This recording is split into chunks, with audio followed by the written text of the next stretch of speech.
The ground shook beneath my feet. The walls of the ancient castle cracked.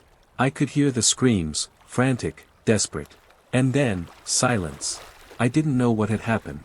One moment, I was walking through the old ruins, the next, everything I knew was turning to dust. But this wasn't just any disaster. It was a warning. A warning from the past. I knew it, deep down.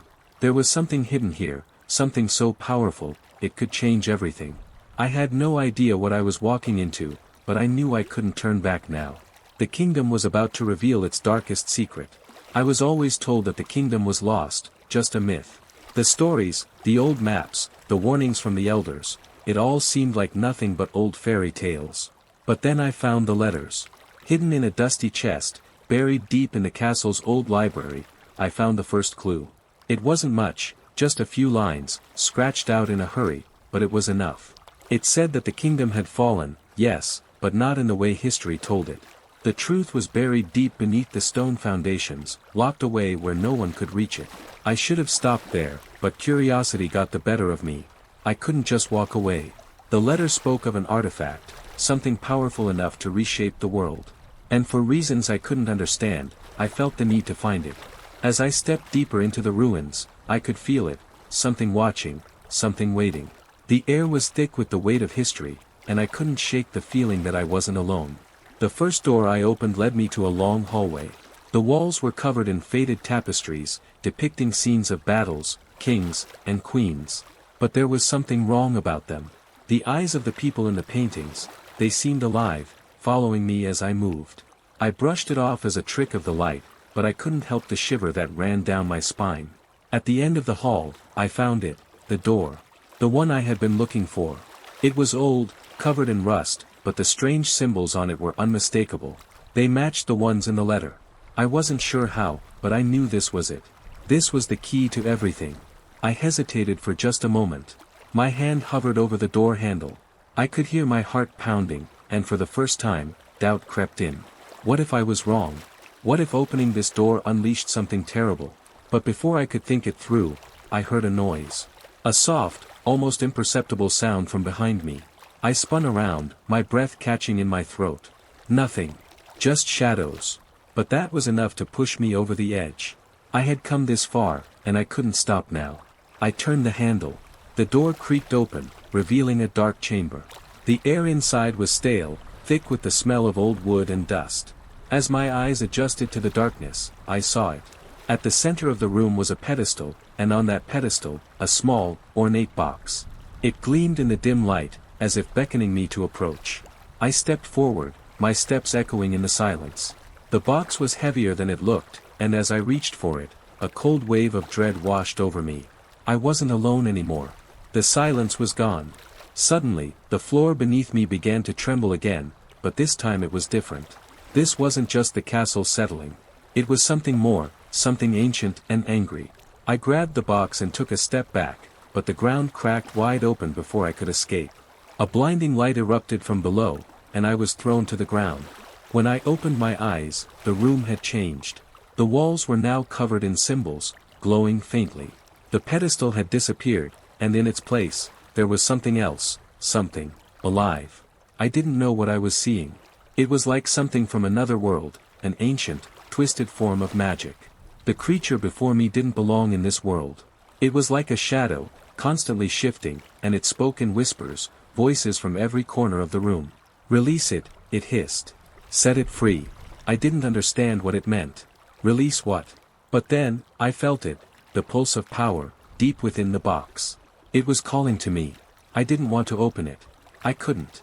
But the creature, whatever it was getting stronger.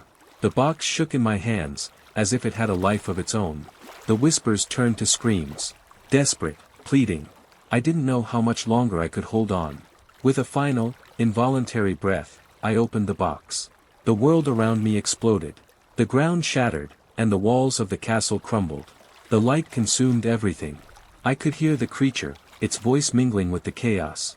It was as if the entire kingdom was coming back to life, the forgotten kingdom, the one that had been erased from history. But it wasn't a kingdom of glory. It was a kingdom of darkness. And I was the one who had brought it back. I didn't know what I had unleashed. The ground beneath me quaked, and the castle, no, the entire mountain, began to crumble.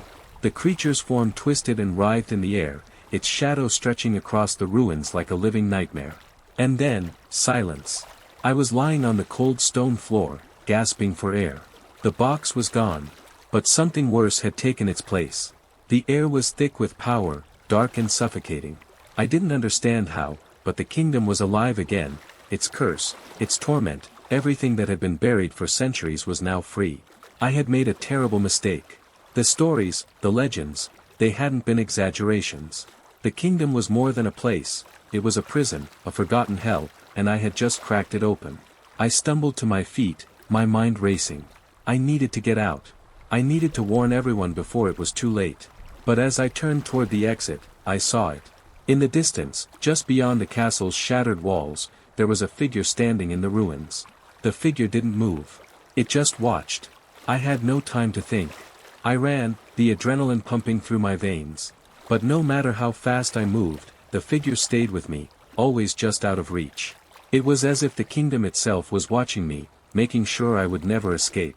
I kept running, my legs burning, but every step felt like I was sinking deeper into something. The walls of the castle, the shattered stone beneath my feet, it all seemed to close in on me.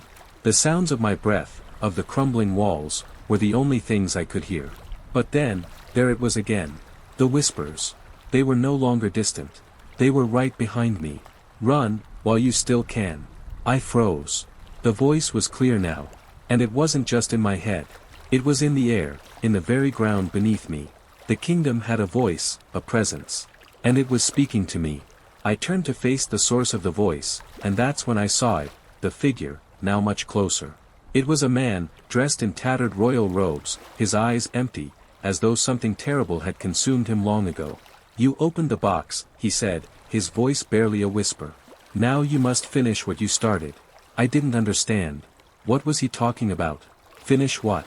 But before I could respond, he lunged at me, his hands grabbing my throat, his eyes burning with an unnatural fire. I struggled, gasping for air, but the kingdom wasn't finished with me yet. It had plans, dark plans. And I was its chosen instrument. I don't know how I broke free, but I did. I pushed the figure off me and stumbled back, gasping for air. My body was bruised, battered, but my mind was racing. This couldn't be happening. It couldn't. I had to find answers. I had to understand what was going on before it consumed me completely. I made my way to the throne room. The heart of the castle. If there were answers anywhere, it would be there. But when I opened the doors, the room was empty. No throne. No banners. Just emptiness. Except for one thing. In the center of the room, a massive stone altar was now visible. The box I had opened was there, but it was different. Bigger. More powerful. And I realized then, the kingdom hadn't fallen. It had simply been waiting. Waiting for me. I stepped toward the altar, my heart pounding in my chest. As I approached, the shadows in the room began to move, shifting and whispering in languages I couldn't understand. The air grew colder, thicker. And then, everything stopped. Dead silence. The altar started to glow, a deep red that pulsed with energy. The whispers grew louder. They weren't just words anymore, they were commands. My fingers twitched. I knew what I had to do. The kingdom had chosen me, and it wanted its power back. I reached out to touch the altar. The second my fingers brushed the stone, a searing pain shot through my body. I fell to my knees, screaming, but there was no sound. My vision blurred. I could feel the kingdom inside me, pulling me apart, remaking me into something else. And then, just as quickly as it had started, it stopped. I opened my eyes, but everything was different. The walls of the castle had disappeared. In their place was a world I didn't recognize, a world of shadow and fire. The kingdom had awakened, and I was no longer its prisoner. I was its ruler. I stood there, motionless, the weight of the kingdom's power coursing through me. It wasn't just the ruin of a lost empire I had found, it was the heart of something far older, something that predated the very lands themselves. This was no mere castle, no forgotten monument. It was a living, breathing thing, pulsating with the rhythm of time itself. And I was its new sovereign. I had opened the box, unleashed the darkness, and now, the world around me seemed to shift with my every thought. The shadows that had once clung to the edges of the castle now wrapped themselves around me, offering their service, their obedience. But it wasn't just the kingdom that had changed. It was me. The man I had encountered in the ruins, the one who had tried to stop me, had been nothing more than a shadow of the past, a remnant of those who had failed before me. His eyes had begged me to understand the true cost of what I had done. He had wanted to warn me, but I had listened too late. Now, standing at the altar of this dark, reborn realm, I understood it all too well. The power, the control, the promise of eternal rule, it all came at a price. A price that would haunt me, that would twist my very soul until there was nothing left but the kingdom and its will. I looked out into the distance. The land, once consumed by time, now spread before me, new, vibrant, but scarred. The faint outlines of mountains and valleys blurred in the distance, and I knew that the world had shifted. The kingdom had returned to its rightful place, and with it, the secrets buried deep within the earth, waiting to be unearthed. But the kingdom wasn't the only thing that had awakened. Behind me, the whispers returned. They were different now. They were louder. They were not just warnings, but commands. Rule, or be ruled, the voice hissed, chilling my bones. I turned slowly, taking in the stone walls that had once been nothing but crumbling ruins. They now stood tall, imposing, alive with a power that wasn't just of the past, but of the future. This wasn't the end of the story, it was the beginning of something far greater, far more dangerous. And I knew, deep down, that this world, this kingdom, was mine to command. But was I truly its master, or had I merely become its vessel, a tool to carry out a destiny far darker than I could ever imagine? As the stone doors closed behind me, I couldn't help but wonder. Who truly controls the kingdom, the ruler, or the land itself?